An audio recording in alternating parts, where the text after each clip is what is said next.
Saludos amantes del misterio y el terror. Bienvenidos de nuevo a nuestro canal de YouTube, donde hoy les traemos una historia que los helará hasta los huesos. Claro, eran 4 si no me equivoco, dijo el líder del equipo de búsqueda acercándose a los restos humanos semidescompuestos en el suelo. Así es, capitán. 4.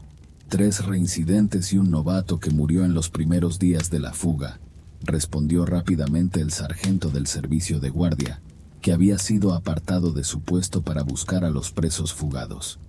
Como cualquier hombre de servicio, no era demasiado impresionable y se había acostumbrado a las brutalidades que los presos fugitivos a veces cometían.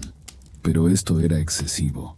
Según el médico local, la piel del preso fallecido había sido arrancada mientras aún estaba vivo, y solo después lo habían rematado con un golpe en el cuello. Además de eso, la cabeza del cadáver había sido separada y posteriormente colocada en la copa de un pequeño abeto.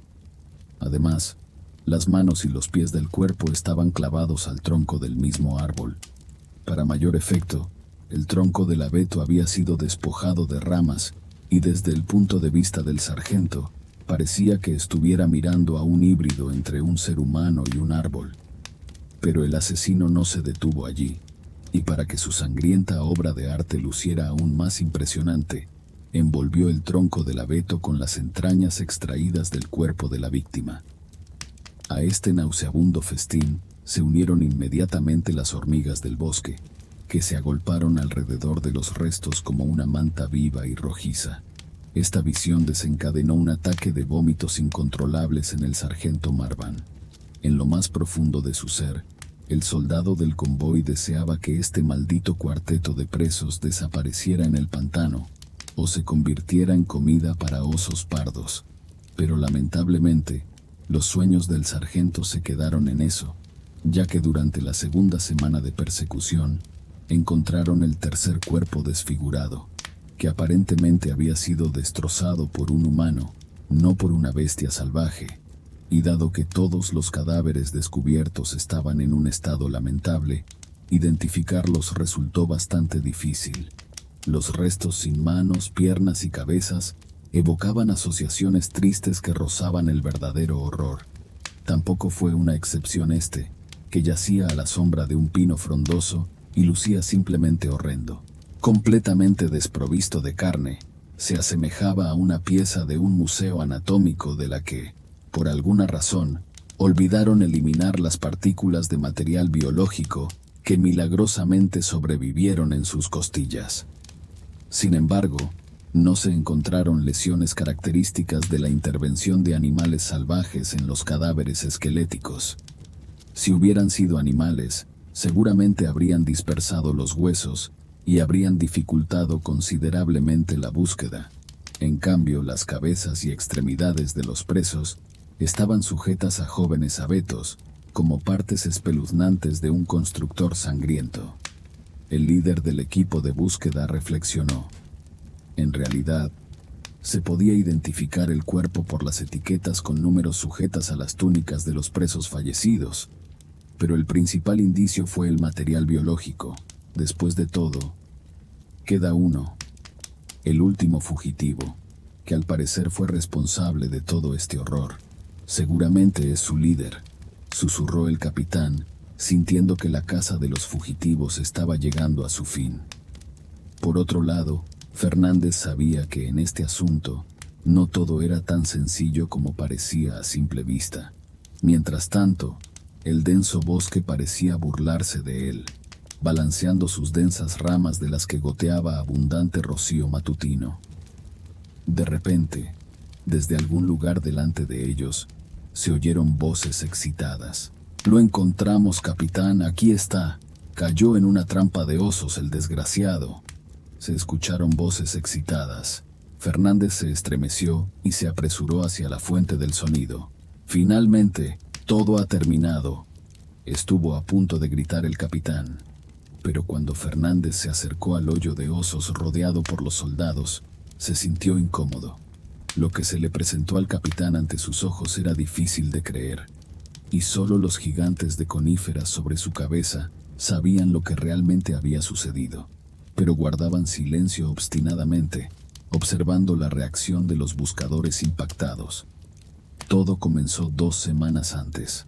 Realmente eran 4. 4 presos debilitados por el hambre y la larga travesía a través de la taiga, que escaparon de la colonia hace 7 días. Evitaron cuidadosamente los caminos trillados y se abrieron paso a través de los matorrales y las montañas del bosque como exploradores pioneros. Todos los fugitivos eran asesinos, sádicos y violadores, excepto uno, el más joven apodado El Chico. La tríada de reincidentes lo eligió con un plan bastante visionario que había sido probado durante años por cientos de prisioneros fugitivos en esa región de la taiga. A El Chico le esperaba convertirse en una vaca o una lata de conservas, como decían los propios presos en tales casos. Para estos propósitos, los sádicos elegían de la diversa masa de condenados a un joven e inexperto recluso que anhelaba la libertad. Como se sabe, escapar es un asunto serio y no se puede organizar en un abrir y cerrar de ojos. Se necesitaba pensar detenidamente en el plan de escape, en la ruta de salida y aprobar las candidaturas de los participantes de esta acción extremadamente arriesgada. La fuga de las colonias del norte solo es posible a finales de la primavera o a principios del verano, ya que durante el resto del año, esta traicionera región está cubierta por una capa de nieve impenetrable, en la que el fugitivo tarde o temprano encontrará su perdición. El preso apodado Óxido entendía esto mejor que nadie y planeaba lanzarse al ataque solo cuando llegara el calor. 2 de sus cómplices, Sekach y Shmiga, apoyaban en todo momento a su compañero más experimentado en tales situaciones. Se rumoreaba que Oxidado ya había escapado una vez antes. Sin embargo, en aquella ocasión resultó ser un fracaso debido a que los fugitivos se toparon con un grupo de cazadores de la taiga que los acribillaron como blancos en un campo de tiro. De todos, solo Oxidado logró sobrevivir. La lección aprendida no fue en vano para él, por lo que para su segunda fuga en la vida, se preparó de manera más meticulosa. Fue él quien reclutó a un joven recluso apodado El Chico, condenado por un pequeño fraude relacionado con estafas matrimoniales. Un novato, justo lo que necesitamos. Joven, fuerte, será útil en el camino. Aprobó Oxidado la candidatura. Sus cómplices entendieron que, debido a la larga extensión de la ruta prevista, probablemente tendrían que alimentarse de la carne del propio El Chico. Según las modestas estimaciones de Oxidado, les llevaría al menos 1 semana y media llegar al lugar habitado más cercano. Con las modestas provisiones que los presos llevarían consigo, les alcanzaría, en el mejor de los casos, para 3 o 4 días. Francamente, Oxidado no tenía reparos en recurrir al asesinato de su compañero para asegurar su suministro de provisiones para alcanzar su objetivo. Por supuesto, El Chico no sabía con qué propósito se le había invitado a participar en la fuga. Los astutos presos deliberadamente no le revelaron al Chico la duración prolongada que pasarían en la taiga. Para la sorpresa de Oxidado mismo, El Chico aceptó de inmediato. A pesar de haber cumplido solo 1 año, le fue suficiente para darse cuenta de que no tenía nada que hacer en la colonia. Después de convencer al joven recluso, Oxidado y sus cómplices se frotaron las manos. Sabían que a partir de ese momento, la cuenta regresiva para la vida de El Chico ya había comenzado. Los 4 presos escaparon de la zona industrial donde trabajaban en el taller de ensamblaje de muebles. Lo hicieron de manera hábil y sin derramar ni una sola gota de sangre. Previo al escape, los presos prepararon una salida en la alambrada de púas, y en otra parte de la colonia, sus cómplices llevaron a cabo una maniobra engañosa en forma de un falso túnel que conducía a las comunicaciones subterráneas, en otras palabras, al alcantarillado. Mientras los empleados de la colonia buscaban rastros de los fugitivos entre los desechos, los 4 presos lograron alejarse 1,5 kilómetros de la colonia y entraron en la zona verde de los bosques de coníferas. Dado que las provisiones eran mínimas, Oxidado asumió naturalmente el control de su distribución. Como el más experimentado, él dirigía la fuga que se suponía lo llevaría a su ansiada libertad. Corrieron rápido, ya que el miedo siempre da fuerzas. En 1 hora, máximo 1 hora y media, se enviaría un equipo de búsqueda reforzado con perros rastreadores tras su rastro. Al principio, los fugitivos esparcieron detrás de ellos una mezcla especial de polvo de tabaco y sal. Así, Oxidado planeaba despistar a los perros, que seguían el rastro claro de los presos.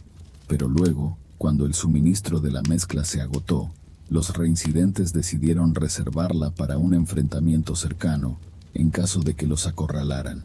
Oxidado, Sekach y Shmiga entendían perfectamente que no los capturarían con vida y que probablemente los fusilarían en algún lugar al pie de una colina. Esta conciencia llevó a los presos al punto de no retorno, cuando cada uno de ellos intentaría vender su vida lo más caro posible. Y en tales circunstancias, las víctimas humanas eran inevitables, tanto de un lado como del otro. Resultó que los fugitivos no tenían un mapa detallado consigo, y el que tenían carecía de los matices propios de un documento topográfico. Sorprendentemente, solo el chico no mostraba signos de miedo o inquietud. Los astutos presos entendían que en poco tiempo el chico se convertiría en carne en lata por simpatía. El hambre ya estaba haciendo estragos, y los reincidentes solo pensaban en cómo deshacerse lo más rápido posible del ingenuo y crédulo chico. Se sentían como lobos acorralando a un cordero y estaban dispuestos a devorarlo vivo. Oxidado no iba a esperar demasiado y decidió matar al chico después de 1 semana de deambular por la taiga.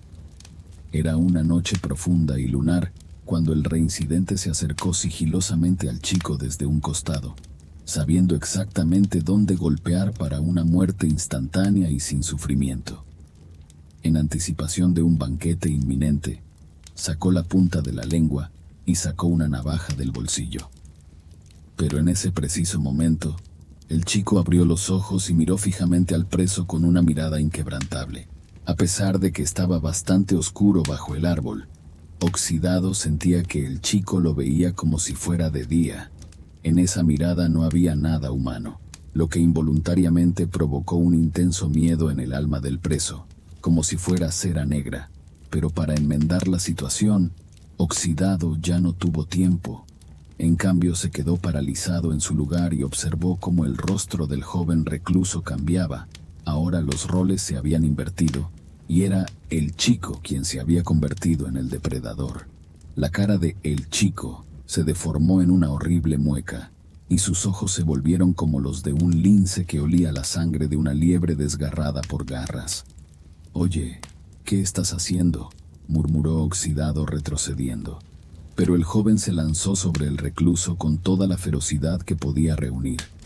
Mordiendo su garganta, el asesino desgarró su cuello con los dientes, deleitándose literalmente con la sangre fresca y tibia.